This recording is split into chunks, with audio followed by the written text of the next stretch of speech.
श्रीराम जय जय राम। श्रीराम जय जय राम। श्रीराम जय जय राम। 2. நூலின் ஆரம்பம். எவரை நினைத்தாலே எல்லா காரியங்களும் நிறைவேறுமோ, எவர், அதாவது சிவனின் சேவகர்கள் சிவகணங்கள் அனைவருக்கும் தலைவனோ, அழகான யானை முகம் உடையோனோ, நல்ல புத்திகளின் குவியலோ, நற்பண்புகளின் இருப்பிடமோ அவர், அந்த கணபதி எனக்கு அருள் புரியட்டும். எவருடைய கிருபையினால் ஊமை பேச்சாளனாவானோ, நுண்டி பெரிய மலை மீது ஏறுவானோ, கலியுகத்தின் எல்லா பாபங்களையும் சுட்டெரிக்கின்ற தயாமூர்த்தியான அந்த பகவான் என்னிடம் மனம் இலகட்டும். நீல ஆம்பல் மலர் போல பசுமை நிற மேனியுடைய, முதிர்ந்த சிவப்பான தாமரை போன்ற கண்களுடைய, எப்பொழுதும் பார்க்கடலில் சயனித்திருக்கின்ற அந்த பகவான் நாராயணன் என் ஹிருதயத்தில் என்றும் நிலைத்திருக்கட்டும். முல்லை மலர் போன்ற நிறமும் சந்திரன் போன்ற ஒளியும் பெற்ற மேனி உடையவன், உமையின் மணாளன், தயையின் நிலமான ஏழைகளிடம் பரிவுள்ள மன்மதனை மாய்த்த பகவான் ஸ்ரீ சங்கரர் எனக்கு அருள் புரியட்டும்.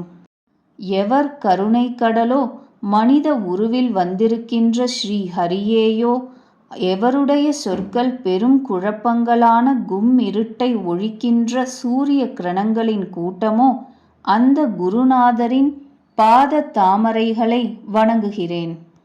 இனிமையும் நறுமணமும் பிரேமையும் கொண்ட ரசமான குரு பாத தாமரைகளின் மகரந்தத்தை வணங்குகிறேன். அது அமரத்தன்மை அளிக்கின்ற வேரின் அழகான சூரணம், எல்லா உலகியல் நோய்களின் சூழலை அழிக்கக்கூடியது.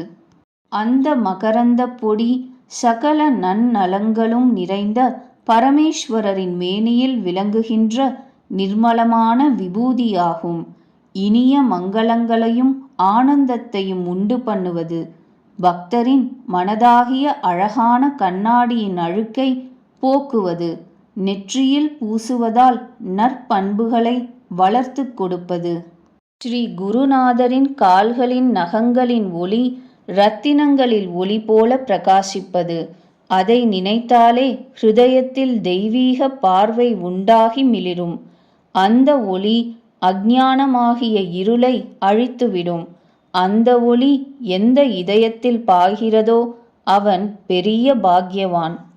அந்த நக ஒளி இதயத்தில் புகும்போதே மனதின் அழுக்கு அகன்று கண்கள் திறந்து விடுகின்றன. உலகியல் என்ற இரவின் இருட்டு துயரமெல்லாம் தீர்ந்து விடுகின்றது. இரகசியமாகவும் வெளிப்படையாகவும் விளங்குகின்ற ஸ்ரீ ராமச்சரிதம் என்ற இரத்தினம், மாணிக்கம் எந்த சுரங்கத்தில் இருந்தாலும் வெளிப்படையாக தெரிய ஆரம்பிக்கிறது. எப்படி சித்த புருஷர்களால் கண்களில் தீட்டப்பட்ட மையின் துணை கொண்டு சாதகர்களும் சித்தர்களும் அறிஞர்களும் மலைகளிலும் காடுகளிலும் பூமிக்கு அடியில் உள்ள சுரங்கங்களிலும் ஒளிந்து கிடக்கின்ற பல புதையல்களை குதூகலத்துடன் பார்க்கிறார்களோ, அதுபோல ஸ்ரீ குருநாதரின் சரண தூளிகள் மென்மையான அழகான கண்களுக்கு உகந்த மை ஆகும். கண்களின் மாசுகளை அகற்றக்கூடியது. அந்த மையினால் விவேக கண்களின் மாசை அகற்றி சம்சாரம் என்ற கட்டிலிருந்து விடுவிக்கக்கூடிய ஸ்ரீ ராமனின் சரிதத்தை வர்ணிப்பேன்.